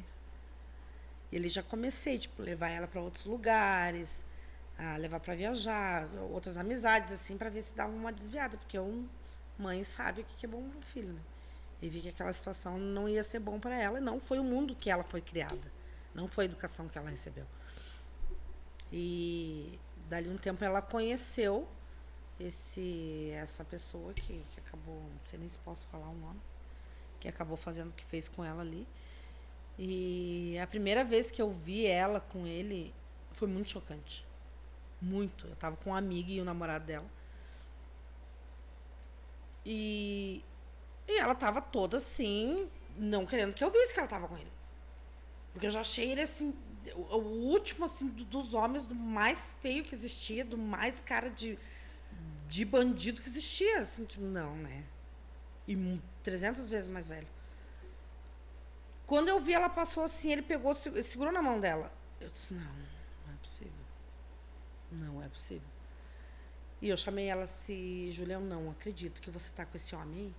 Não, mas é só meu amigo. Não, você tá com esse homem. Eu não acredito. Ele já fez uma confusão, já vamos embora, já levei ela pra casa. Mas dali só começou a minha luta. Só começou a minha luta. Aí depois, nesse mesmo dia, deu uma confusão com o ex-namorado dela e com esse que ela tava lá, deu aquela confusão, deu polícia, deu tudo. E levei ela pra casa, depois de 2 dias, eu tava morando lá em Blumenau. 2 dias antes, eu nunca imaginei sair da minha casa, a casa dos sonhos. Eu nunca imaginei sair de lá. 2 dias depois, eu tava morando em Blumenau. Porque eu queria tirar a minha filha daquela situação, de perto daquele homem ali. Porque você viu que E eu não tinha pra onde mandar ela. Então foi por isso que você resolveu. Eu resolvi ir embora. Tá. Ela estava fazendo faculdade aqui, ela estava fazendo jornalismo. E o Bruno na escola, vida normal, né? E eu, depois dessa confusão que deu ali, tava dos dois brigando, foi uma briga muito feia, facadas e tudo. E eu fiquei muito assustada. Eles vão querer fazer alguma coisa pra Júlia. E eu fui embora. Só com as malas e as crianças embaixo do braço. Eu já tinha pedido... eu já tinha feito de tudo antes disso, assim, pra tirar ela daqui de Lages. Mas que eu não tivesse que mexer também na vida, na estrutura de vida do Bruno, né? Eu tinha que pensar dos dois lados. Aí onde foi que eu pedi pra minha irmã mora fora do Brasil, eu pedi pra ela levar ela pra lá, e ela não podia levar, ou enfim, não deu tempo, não sei. E nesse dia dessa confusão também minha mãe pediu pro meu irmão se ela podia ficar alguns dias lá também, ele não podia ficar com ela. E eu, no meu desespero, peguei os dois e fui embora. E eu aluguei um apartamento pela internet, procurei e fui. Eu nem sabia, eu nunca tinha ido para Blumenau, não sabia onde era o bairro, onde era a rua, nada. E como meu filho tem um problema, o Bruno tem um problema de saúde, os médicos deles são lá em Blumenau. Então, para mim, já era viável eu estar lá em Blumenau, porque os médicos já eram ali, eu não precisava estar viajando tanto. Pegar uma faculdade para Júlia, transferia para lá, qualquer coisa. Foi bem na época da pandemia ali também. Daí pra mim ficava mais viável. Eu tinha um amigo que morava lá, que me ajudou, já não mora mais o Thiago. Me ajudou bastante lá, foi meu parceiro, assim, demais lá em Blumenau. Muito, muito, muito. E como eu não tinha loja ainda, mas eu já vendia roupa aqui, né? Em casa. E eu ia largar tudo aqui. Até isso. Então ele me arrumou muitas clientes lá, porque eu não conhecia ninguém. Onde eu comecei meu trabalho lá também com as minhas vendas, né? Aí ela ficou, daí a gente ficou um tempo lá em Blumenau, a Ana Júlia ficou lá, arrumei tudo, mandei fazer um quarto pra ela. Depois eu peguei outro apartamento, mandei fazer um quarto pra ela todo sob medida, do jeito que ela queria, fazer tudo pra ela não sair dali. Mas na época de pandemia, ela ficava muito dentro de casa, estudando em casa. Ela não aguentava, e a Júlia nunca foi caseira. Ela nunca foi. Mas eu fazendo de tudo pra eles ficarem ali. E depois de um tempo, ele foi atrás dela. Ele foi atrás dela e trouxe pra Lages. No mesmo dia que ele trouxe pra Lages, eu já vim pra Lages junto. Vim atrás, peguei meu carro e vim. Vim aqui, fiz uma confusão, pulei nele, discussão, e ela, eu amo, e não 500 coisas. Não, você não ama, você sabe o que é amor, ninguém ama uma pessoa desse daí. E levei de novo pra Blumenau.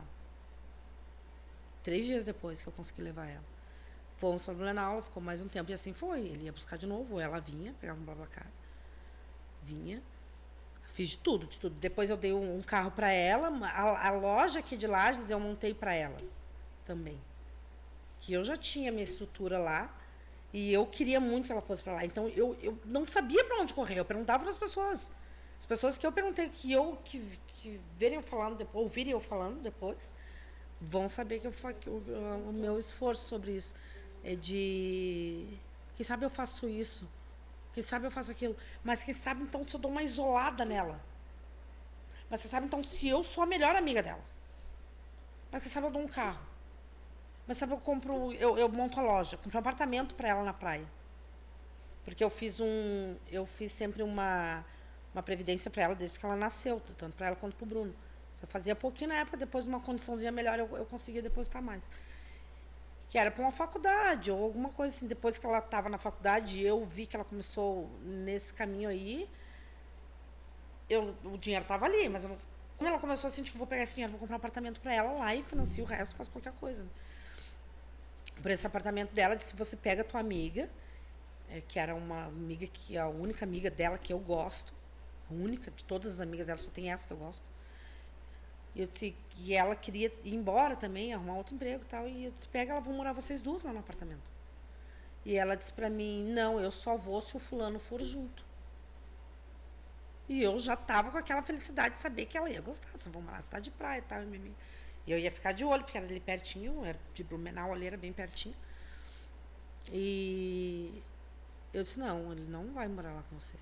Eu fiz isso pra você... ir sozinha e tocar a tua vida e esquecer que ele existe. Como é que tu vai levar ele? Se eu tô fazendo isso pra você deixar dele. Não, então eu não vou. E ela não quis ir. Ela nem conheceu o apartamento. Porque daí eu aluguei, né? Eu precisava... Aí ela não quis o apartamento. Aí fiz a loja, montei a loja aqui. Do jeito que ela queria. Tudo que tem lá na loja foi do jeito que ela desenhou e que ela queria. Tá aqui a loja, Júlia, você tem essa responsabilidade. Aí criei esse mundo de responsabilidades para ela. Tu tem que abrir a loja, tu tem que mexer nas redes sociais, tu tem que vender, tratar bem os clientes. E ter aquela responsabilidade. Você, como é uma loja de um nível um pouquinho, das coisas mais caras, um nível um pouquinho mais alto, ela ia conhecer outros tipos de pessoas, quem sabe desvencilhava. Esses eram os pensamentos que eu tinha. Não sabia se era certo. Mas eu estava apelando para todos os lados. Quem sabe ela ia fazer isso. Ela foi no começo, depois ele proibiu ela de ir para a loja. Eu estava lá em Blumenau, a loja estava fechada. Eu com a loja cheia, eu devendo a loja. Assim, coisas que muitas pessoas depois diziam que ele tinha dado essa loja para ela. Eu paguei com cada gota do meu suor essa loja sozinha. E tudo que falava, ele dava para ela, era por causa de dinheiro, nada disso. Tudo que ela tinha era eu que dava. Sempre foi eu. E eu sempre ensinei a minha filha a nunca depender de homem nenhum. Até porque ela nunca precisou. Então era sempre eu que dava, o fulano deu uma loja para Ana Júlia. Não, não deu loja nenhuma. Deu um apartamento. Não, não deu. Deu um carro. Não deu, fui eu. Tudo fui eu. Tudo fui eu. Tanto que o apartamento onde ela morava, por último, onde ele entrou lá, depois que aconteceu ali, ela tinha 3 meses de aluguel atrasado. Então, cadê ele sustentando minha filha com 3 aluguel atrasado? Que foi o que eu paguei depois. Porque como ela não ia na loja, não aparecia, eu tive que vir, ficar pra lá e pra cá com o Bruno, para atender Blumenau e aqui. Tentava levar de novo, não consegui. E daí ele tinha aquela... Depois a gente começou a trabalhar muito com isso, assim, nessas campanhas do SBT, SCC ali, do Por Elas, né? Sobre violência às mulheres. Porque eu pegava muitas conversas, assim, mensagens dele para ela, xingando, das piores coisas que existia, que eu sabia da educação que eu tinha dado para minha filha, sabia o que eu tinha planejado para ela viver nos meus planos, que a gente quer planejar as coisas para os filhos, né? Que aquilo me machucava muito, sabe, se minha filha, eu não queria minha filha para ouvir isso, para ela ser xingada por uma pessoa que apareceu hoje na vida dela. Não criei a minha filha para isso. E eu não conseguia entender o porquê que ela aceitava isso. Depois de tudo que aconteceu, eu comecei a ver porque xinga e depois volta atrás.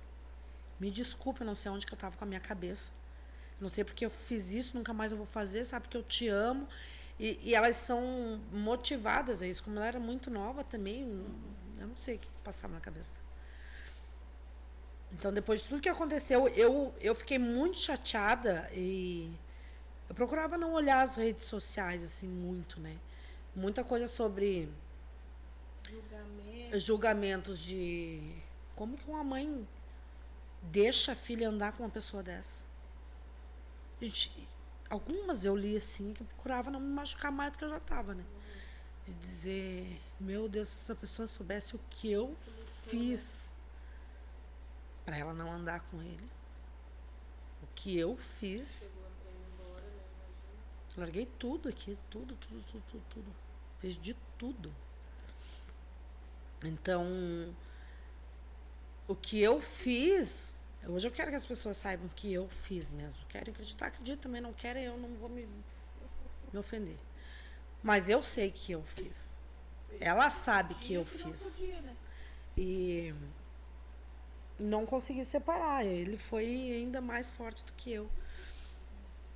É porque eu estava vendo até hoje no jornal, meio-dia, o perfil, né, dos abusadores, porque começa com abuso emocional, né?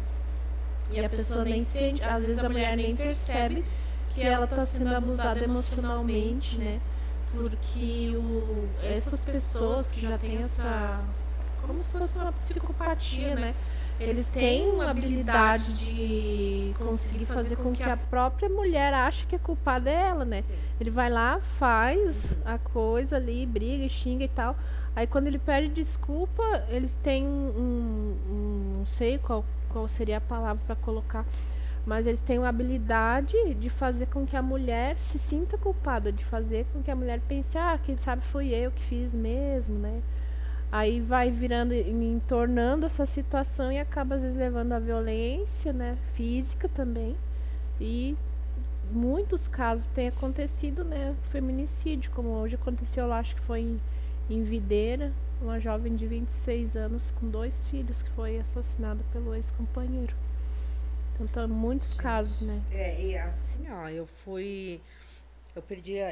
perdi a hora que você mandou lá no grupo, lá, vocês viram ali como é que foi que o Ministério Público fez. Eu disse, eu fui pesquisada aí para ver, porque eu tinha perdido o horário do jornal, porque eu estava na rádio dando a entrevista. E procurei ali feminicídio. Gente do céu. Nossa. É incrível isso daí, não pode ser real, é muita coisa. Muita mulher, muita... Assim, autor do crime contra a mulher matou companheira grávida. Muitas. Eu achava assim, grávida, repercutiu porque ela estava grávida. Não, mas tu colocar ali, a companheira matou a ex-mulher, tal, ali, grávida. O que mais tem? Que isso, gente? É incrível, incrível, incrível, incrível. É um número muito assustador, né? Muito assustador. Então, eu depois de todas essas tentativas, e no final de semana eu estava em Lages, acho que uns 3 dias antes eu estava em Lages, e eu tinha que voltar para Blumenau, tinha os meus negócios lá também. E todo o material da escola do Bruno, que ele estava estudando online, né? Então eu tinha que voltar para lá. Voltei uns 3 dias antes para Blumenau. E daí para trabalhar e tal, e eu comecei no dia do acontecido, eu estava fazendo almoço pro Bruno, para mim e pro Bruno, e fiz o prato dele, e a minha prima estava me ligando. Não, ela mandou áudio. Ela mandou áudio, mas como eu estava mexendo ali, eu não vi, eu ia ver depois que eu sentasse e ver o celular, estava cortando, fazendo comida, cortando a carne no prato do Bruno, cortando a carne no prato dele. E daí, como eu não ouvia o áudio, ela me ligou. Aí que eu vi que era ela, que ela ajudava a Júlia na loja também aqui, né? Eu fui atender. Atendi aqui e terminando de arrumar o prato pro Bruno, ela começou a dizer: Kel, fulano atirou na Júlia, fulano atirou na Júlia. Chame a polícia. Eu fui a primeira pessoa que ela ligou. Foi a primeira pessoa que ela ligou, foi pra mim. Porque ela já pensou assim, eu protejo muito ela, eu protegia muito a Júlia e ela junto, assim, porque a Nath, filha dessa minha tia da tia Vera que eu contei antes. Então a gente tem um cuidado maior com ela, assim. E ela disse que até depois se arrependeu de ter me ligado, porque eu estava longe, e mãe ali disse: João, e eu já desliguei o telefone. Desliguei o telefone. E como ela disse: chame a polícia, eu estava lá em Blumenau, eu não sabia o que fazer. Aí liguei pro meu irmão, pro Léo, que é policial. Aí liguei para ele e ele estava na academia. Ele faz jiu-jitsu. E eu liguei para ele, então na hora ele estava na academia, ele não atendeu. Liguei pro Dudu, meu outro irmão. Ele estava, acho que, cuidando dos cachorros lá na mãe, era um horário de meio-dia. Estava dando ração, água pros cachorros e também deixou o celular lá na cozinha e não atendeu. E eu disse: meu Deus, e agora? Eu vou ligar pra mãe? Vou ligar pra mãe, e a gente sempre naquilo de poupar a mãe, né? Vou ligar pra mãe. E eu sempre brigo com a mãe em relação ao celular, que a mãe é muito desatenta com o celular. Eu disse: mãe, se uma pessoa ligar pra senhora num apuro, eu sempre dizia isso, uma morte, qualquer coisa, a senhora vai saber da morte da pessoa só na missa de 7º dia. Eu sempre dizia isso pra ela, porque a mãe não ligava pro celular. Ah, liguei pra senhora ontem. Não, você não me ligou, quero ver, daí que ela ia ver. Então ela sempre foi assim. E eu pensei: não vai adiantar ligar pra mãe, mas vou ligar pra mãe, não acho. Na hora eu não pensava em outra pessoa. E eu já chorando, já gritando, porque quando a Nath falou: o fulano atirou na Júlia, o Bruno saiu gritando. O Bruno começou a gritar. Começou a gritar, ele ia na sacada com as duas mãos na cabeça, ele disse: eu vou matar ele, ele é uma criança. Eu só pensava isso. E eu não sabia o que fazer, porque eu também gritava, eu chorava. E quando eu liguei pra mãe, no primeiro toque a mãe atendeu. Foi a primeira vez na vida. E eu disse: mãe, pelo amor de Deus, vá lá no apartamento da Júlia e veja o que está acontecendo, que a Natália me ligou, que o fulano lá ligou, deu um tiro na Júlia. E a mãe já desligou o telefone. E daí ela me contando depois como é que foi o processo ali. Daí o Dudu já estava ali, ela já correu, já falou pro Dudu, já entrar dentro do carro, já passaram, pegaram o Léo, em 5 minutos chegaram lá. E daí já estava aquela confusão toda ali. Nisso, daí eu já liguei para outros policiais amigos meus para falar sobre o assunto. E eu disse: vamos correr lá no apartamento da Júlia, é ali do lado do edifício catedral, ele vai, ele dá uma olhadinha. É um amigo meu do Tático também, e daí correram tudo para lá. E eu liguei para bastante gente. Aí liguei pro meu irmão lá de Blumenau. Liguei lá e disse: Fael, pelo amor de Deus, você precisa me levar para Lages agora, que a Júlia levou um tiro. E ele disse: já chego aí. Dando uma cortada. Já chego aí. Aí ele levou, eu acho que uns 5 minutos para chegar lá no meu apartamento. Mas aqueles 5 minutos para mim era eterno, parecia 5 horas. Eu acho que eu só desliguei o celular e disse assim: vamos, Bruno. vamos que agora eu não aguento mais esperar. Mas eu tinha recém falado isso pra ele. Peguei a chave do carro, peguei o Bruno, sem nada, só a chave do carro e o Bruno. Desci, fui pra garagem e cheguei na garagem, não sei porquê, não consegui nem abrir o carro. E o Bruno pegou a chave da minha mão e entregou pro porteiro. Porque o porteiro foi lá ver o que estava acontecendo. Porque os vizinhos começaram a ligar pra portaria e dizer que tinha uma criança gritando. E o Bruno tava chorando, né? E, infelizmente ele ouviu o áudio porque eu tava arrumando a comida para ele e deixei coloquei aqui, tava difícil, eu tirei e coloquei no Viva Voz, ele ouviu na hora, né? Pude nem contar de outra forma para ele. E ele entregou a chave pro porteiro e disse: "Não entregue a chave para minha mãe". Aí liguei pro meu irmão de novo, disse: "Você já tá vindo?" Eu disse: "Eu já tô indo de carro, já tô indo de carro". Daí ele disse: "Não, espera que eu já tô chegando aí. Não saia daí", até ficou bravo, disse: "Não saia daí". Aí eu disse: "Eu vou esperar lá na frente do prédio". Aí eu desci da garagem, fui lá pra frente com o Bruno. E eu comecei, até ele chegar, eu comecei a ligar pra todo mundo que eu já tinha ligado. Assim, liguei pro Dudu, pro Léo, pra mãe, para esse policial que era meu amigo, tá ali, liguei pra todo mundo, ninguém mais me atendia. Ninguém me atendia. E eu comecei a ficar muito desesperada. Que ninguém me atendia. Eu disse: alguma coisa aconteceu, porque porque no meu pensamento levou um tiro na perna, no braço, no pé, qualquer coisa assim, que mesma coisa que aconteceu lá com o Marco. Eu vou chegar lá, vou direto pro hospital, já tinha esse pensamento. Vou direto pro hospital e Blumenau lá às 3 horas, gente, de viagem. Aí vou chegar lá, vou pro hospital e vou lá cuidar da minha filha e tal. Era esse meu pensamento, mas era um tiro. E eu já estava muito nervosa. Se desse um tapa na minha filha, eu ia ficar nervosa igual. E quando meu irmão chegou ali, eu fui entrar no carro assim, e vamos, mas que eu queria já pegar ela no hospital, né? Aí ele disse assim: "Olha, eu falei com o Dudu agora, e infelizmente a Júlia não resistiu e acabou morrendo". Gente, não sei. Eu não sei qual que é a explicação para isso. Não sei. Veio um filme na cabeça, assim, muito rápido, sabe? Muito rápido, de todas. A hora que você foi embarcar? A hora que eu entrei no carro, ele me avisou lá ainda. Eu vim de lá aqui gritando dentro do carro, chorando muito, assim, que doía o meu peito, doía o meu corpo, doía assim, era uma dor assim que não tem nome essa dor, não tem explicação. Esses dias eu li no Instagram uma pessoa falando, não lembro o nome dele também, eu adoro ver as mensagens dele dizendo que a mulher, quando perde um marido, é viúva. Quando perde um dos pais, ou os pais, é uma pessoa órfã, né? E para toda morte tem um nome. Uma mãe, quando perde o filho, não tem nome. Qual que é o nome de quando a gente perde um filho? É uma coisa tão sem explicação que não existe nome para isso. E não existe mesmo, porque a dor não tem explicação. Não tem aquele... Eu perdi todas as minhas forças, todas. Eu começava a pensar assim, depois que eu já estava aqui, teve naquela viagem de 3 horas, assim, eu acho que a gente fez em menos, bem menos, que ele corria demais. E eu muito preocupada com a mãe, porque a mãe também era muito apegada à Júlia, né? Demais, até não tinha explicação as duas. Não tinha explicação as duas. Uma com a outra, sempre.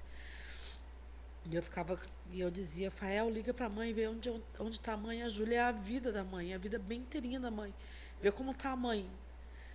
E a gente não conseguia encontrar a mãe, assim, até porque dirigindo e sem sinal, né? Aí quando a gente chegou aqui, nossa, tinha muita gente lá na casa da minha mãe. Outra coisa que não tem explicação também.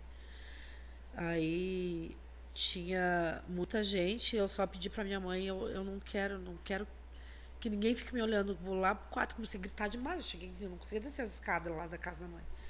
Aí me levaram pro quarto. Porque assim, ó, tinha pessoas que eu nunca tinha visto na vida lá na casa da minha mãe. Sabe quando as pessoas procuram uma desgraça pra assistir? Nunca vi na vida, eu tava lá. Pra ver o meu sofrimento, o sofrimento da família. Ou pessoas que para sair falando como é que chorou, sei lá. Umas coisas que não tinha explicação. Viu no Instagram e vai lá na casa da pessoa.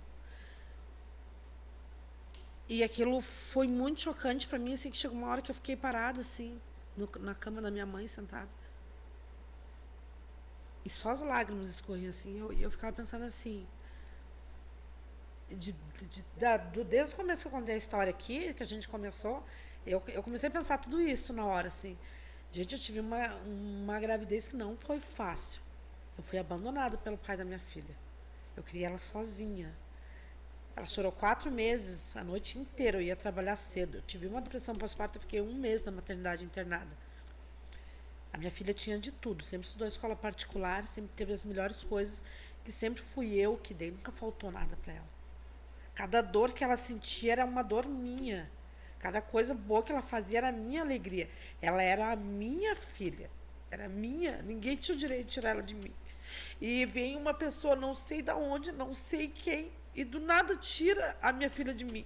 Tira essa minha história, interrompe a história da minha vida e da minha filha. Ele não tinha o direito de fazer isso. Fui eu que criei. Fui eu que sofri para ter. E que vem uma pessoa do nada e tira alguém que destrói uma família assim, por ciúme, como ele fala. Foi um ciúme bobo, como ele falou. E aí ela já tinha contado pra mim e pra mãe que ela estava grávida. Ela tinha contado, mas ela pediu pra não contar pra ninguém ainda, né? Ela tinha feito uma cirurgia, tinha arrumado prótese de silicone. E ela pediu pra não contar pra ninguém que ela estava grávida. Então eu e a mãe, a gente já sabia. E no começo eu ainda falei pra ela se você tinha que ter esse cuidado, porque pense bem, olha o tipo de pessoa que você anda, você já pensou você ter que levar teu filho um dia na cadeia visitar o pai? E ela, ai mãe, agora vai me falar isso, agora já aconteceu. Eu disse, não, eu sei que já aconteceu e eu vou estar aqui do teu lado, assim como a minha mãe esteve do meu lado quando eu fiquei grávida de você. Minha mãe nunca soltou a minha mão quando eu fiquei grávida de você. E eu não vou soltar tu. Vou te ajudar, quero que você termine a tua faculdade. E ela dizia que ela tinha que abortar. Que ele pedia, já tinha uma menina grávida dele, já tinha 300 filhos. Que ela tinha que abortar, porque ele não queria o filho, não sei o quê. Eu disse, minha filha, você não vai fazer isso. Vem, vou te ajudar. E a mãe também dizia que ia ajudar ela e nada, não vai faltar nada para você. É uma criança. Então, nesse momento, ela sentiu que era hora de ela deixar ele. Era hora de ela deixar ele. E ela preferiu ficar com o filho, ficar do nosso lado e deixar. E foi onde ele não aceitou. Ele não aceitou que ela terminasse com ele. Não aceitou o fim do relacionamento. E ela ainda tinha as amigas dela. Às vezes ela saía, as pessoas inventavam as coisas também. Ele começou a ficar com ciúme. E como ele tinha o poder total sobre a vida dela, a partir desse momento ele não tinha mais. Ele fazia o que ele queria da vida dele. Mas ele não aceitava que ela fizesse da vida dela o que ela quisesse. Foi aonde ficou louco. Ficou muito louco. Ele incomodava ela demais. E ela já tinha 2 boletins de ocorrência contra ele, que eu fiquei sabendo depois. Eu não sabia de violência e de... Ela já tinha feito 2. E a minha prima falando depois como que foi ali, ela saiu a Nath saiu da loja e combinou de ir lá no apartamento da Júlia para elas conversarem, porque acho que elas não se largavam nunca, então uma tinha que contar sempre as coisas para a outra, né? Sempre conversando ali. E ela disse, Júlia, eu vou descer aí que eu tenho que te contar, que eu tenho que te pedir uma coisa, que eu tenho que fazer tal coisa, eu quero que você aprove isso. E a Júlia, vem aqui e tal, porque eu hoje comprei uma bota, quero que você veja qual bota que fica legal com tal roupa e tal. Conversa delas ali de sempre, de menina, né? E elas desceram, elas estavam no quarto, as duas. Elas estavam no quarto. E conversando, dando risada ali. E ela já tinha pedido para a síndica ali do prédio que não era... Ela disse, tia, eu terminei com meu namorado. E se ele aparecer aqui, não deixa ele subir. Porque se ela não atendia, ele ligava no apartamento dela. Não deixa ele subir, que a gente terminou. Daí ela disse, não, tudo bem, não... Pode ficar tranquilo. E ela era bem mãezona da Júlia lá, a síndica, sabe? Cuidava demais dela. Conhecia desde pequenininha. E eu sempre pedia pra ela já pra dar uma atençãozinha ali na Júlia. E só que nesse dia estava tendo, acho que uma mudança ali. E a porta estava aberta. E ele aproveitou a oportunidade e entrou. Foi alguma coisa, não sei se era mudança, um cara que estava levando gás, alguma coisa assim que a porta deu tempo de ele entrar. E ele entrou e as duas estavam dentro do quarto. E elas não fecharam a porta do apartamento com a chave. Só fecharam normal. E elas estavam no quarto e a Antônia, a cachorrinha dela, ouviu, porque o cachorro ouve melhor, né? Elas estavam conversando e ela ergueu as orelhinhas e ficou prestando atenção. E as meninas ficaram assim, ó, o que a Antônia escutou, né? E elas ficaram quietas. E a Antônia ficou assim e foi. E nisso ele entrou no quarto, mas ele já entrou com a arma na mão. E começaram a discutir. Começaram a discutir. E ele começou a agredir ela antes de tudo isso. E daí quando ele deu o primeiro tiro, a minha prima se jogou no chão e fez assim, tipo, esperando agora ele vai atirar em mim, né? E a Júlia dizia, Nath, ligue pra polícia. E quando ela ia pegar o telefone para ligar pra polícia, ele fazia assim com a arma, tipo, atira em você também, né? E ela se jogou no chão e ele deu mais 2 tiros. E saiu. Ele saiu do apartamento. Daí quando a Nath viu que ele saiu, ela levantou e disse, Júlia, você viu que o João... que ele fez? E a Júlia ainda mexeu assim, a cabeça olhou pra ela assim, e ela disse, Júlia, tá tudo bem. E saiu pra rua, correndo. Pra chamar a polícia, chamar alguém nisso. Foi nesse momento que ela me mandou áudio, começou a ligar pra mim. Nisso passou uma viatura, ela pulou naquela viatura, e já tava até com alguém preso dentro da viatura, e ela disse, pelo amor de Deus, o cara atirou na minha prima. E os policiais desceram, subiram lá no apartamento e viram, e daí chamaram a polícia e tal, o SAMU. E a minha mãe ali embaixo, querendo saber o que tinha acontecido, quando viu que chegou o IGP, ela... Foi terrível. Eu não estava aqui, não acompanhei nada disso. Mas foi assim uma coisa... E ele fugiu e a gente ficou todo esse tempo aí procurando por ele. E eu não parei nem um segundo sequer de procurar por ele. Recebi várias ameaças, isso, se eu não parasse de procurar também, eu não parei mesmo assim. Foi nesse momento que eu achei assim, que eu deixei um pouco de lado os cuidados mais específicos com o Bruno, né? Porque eu me concentrei muito em achar ele. Eu sabia que isso não ia trazer a Júlia de volta. Eu sabia do alívio que eu ia ter. Que eu ia ficar mais aliviada, porque eu queria gritar mais forte pelas mulheres por esse tipo de injustiça.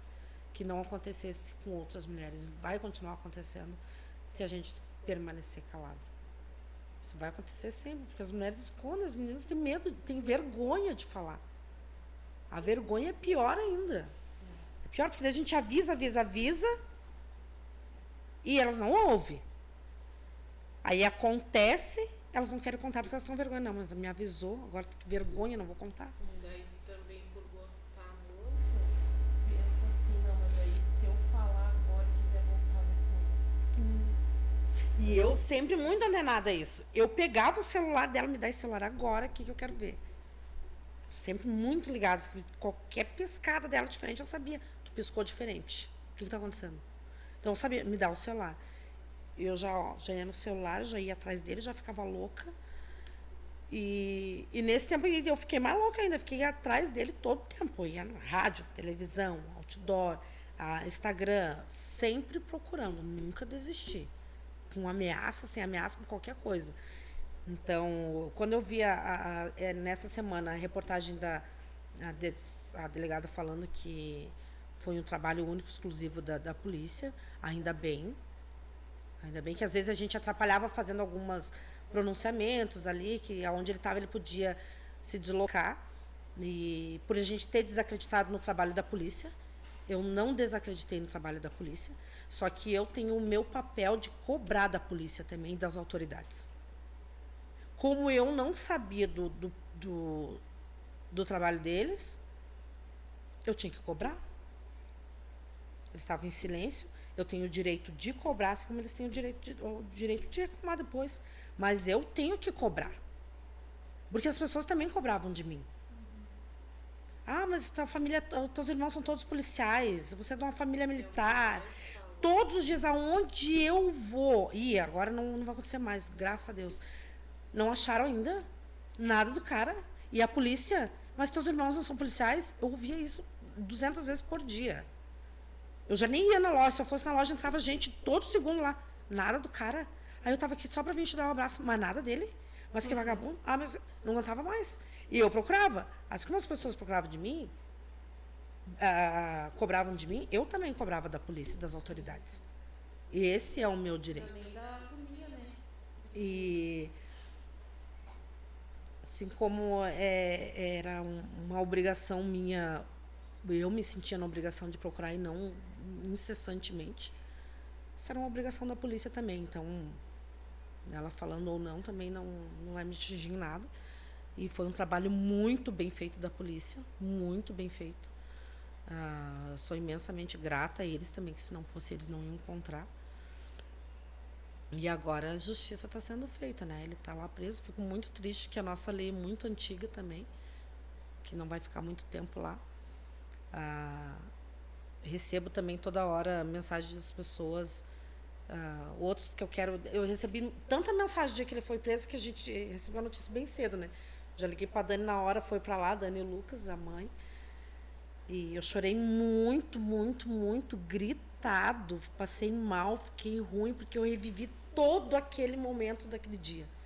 Quando eu recebi a mensagem que ele estava preso.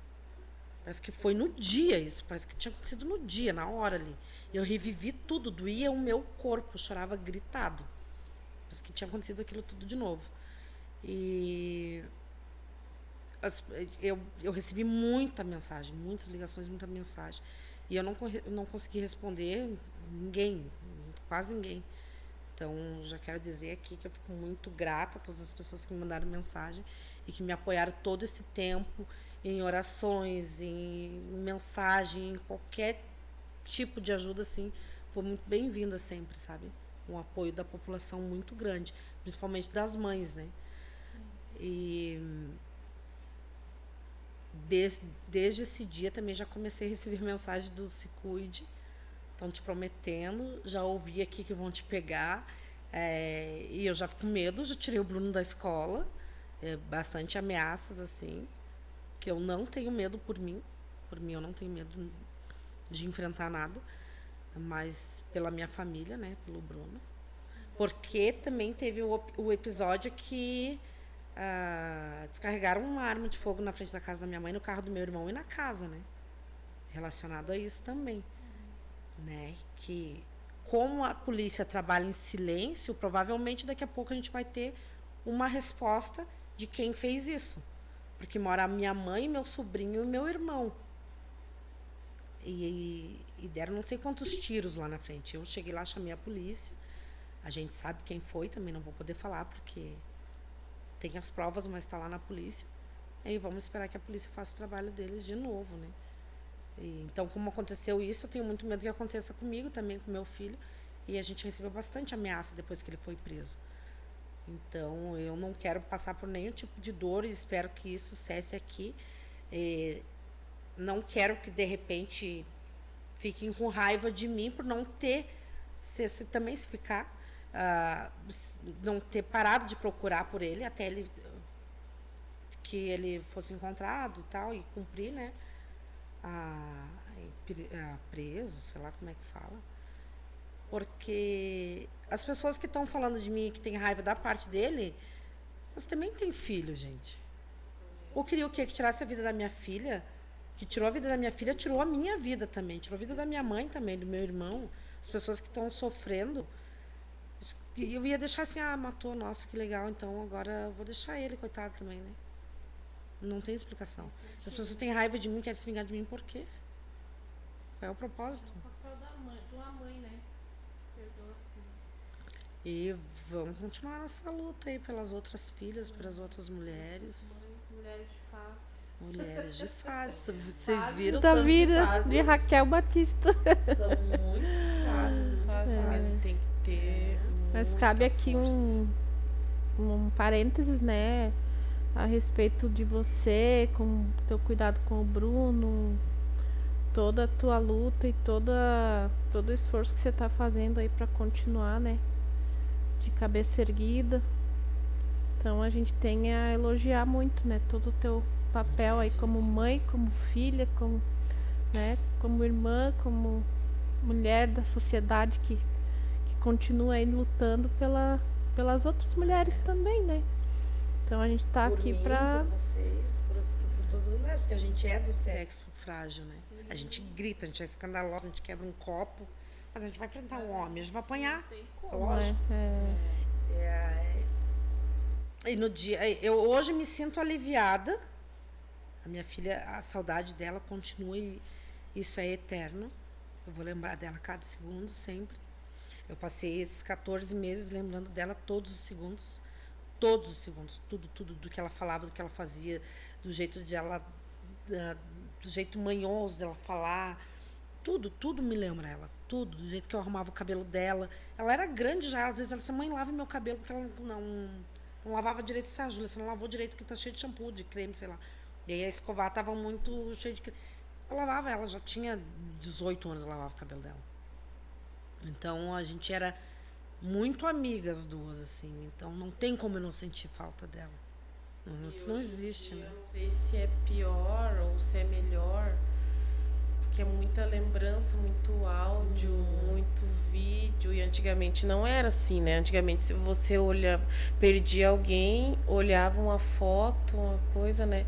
Só lembrava da voz da pessoa, dos episódios, mas tudo na cabeça. Não tinha nada gravado, né? Mas daí hoje você escutar um áudio. Às vezes eu escuto áudio de clientes que já faleceram, pra mim é muito triste. Fiquei muito sem áudio dela por causa do meu celular, né? Que troquei. E não passou para esse outro aqui. São coisas de Deus, né? Que eu acho que eu não ia me desfazer dos áudios nunca. Tem alguns áudios do Instagram, do Face, quando a gente conversava pelo Face.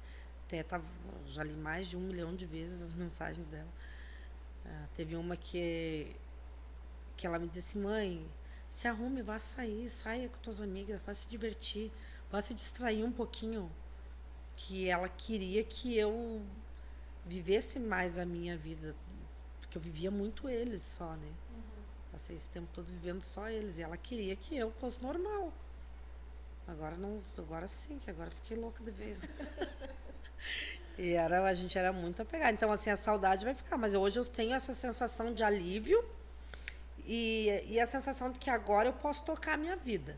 Agora eu posso cuidar do Bruno com muita atenção, com mais atenção. Posso cuidar de mim, do meu trabalho, da nossa vida, da minha família, que é aquela família lá do começo que eu construí, já perdi meu marido, perdi minha filha. Hoje somos eu e o Bruno, né?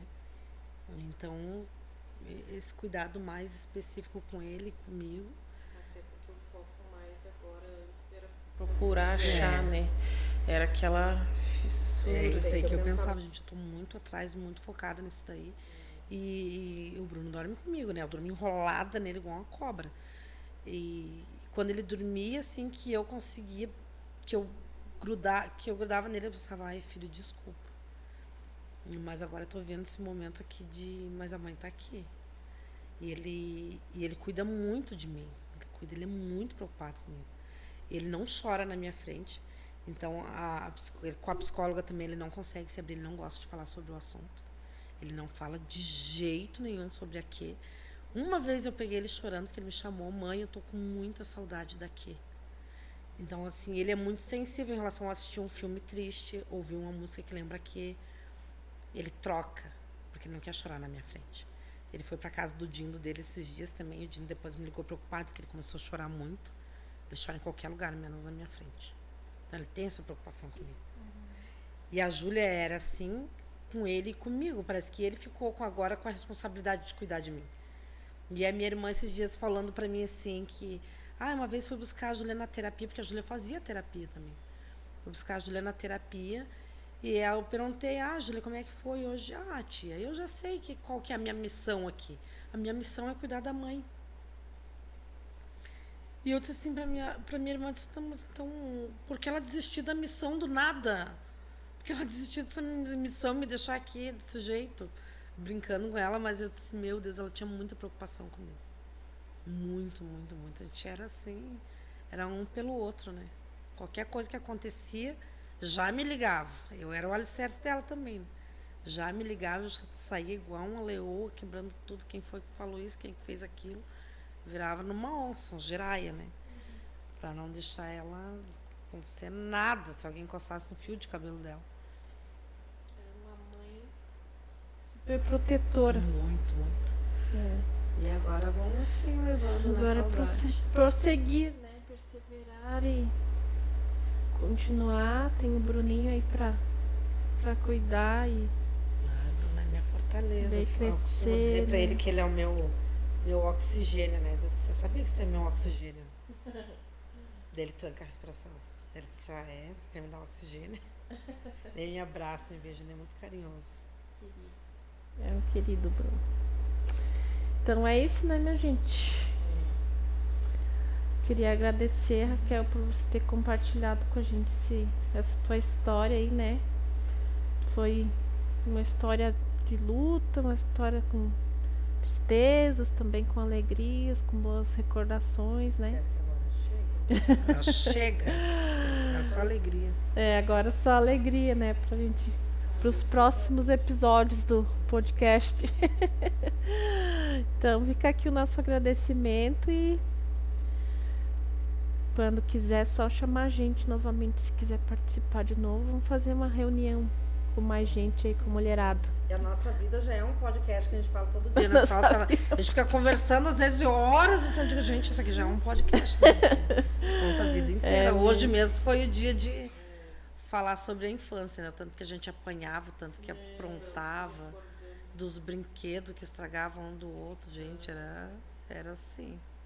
A vida é um podcast. É verdade. Então é isso. Obrigada, então.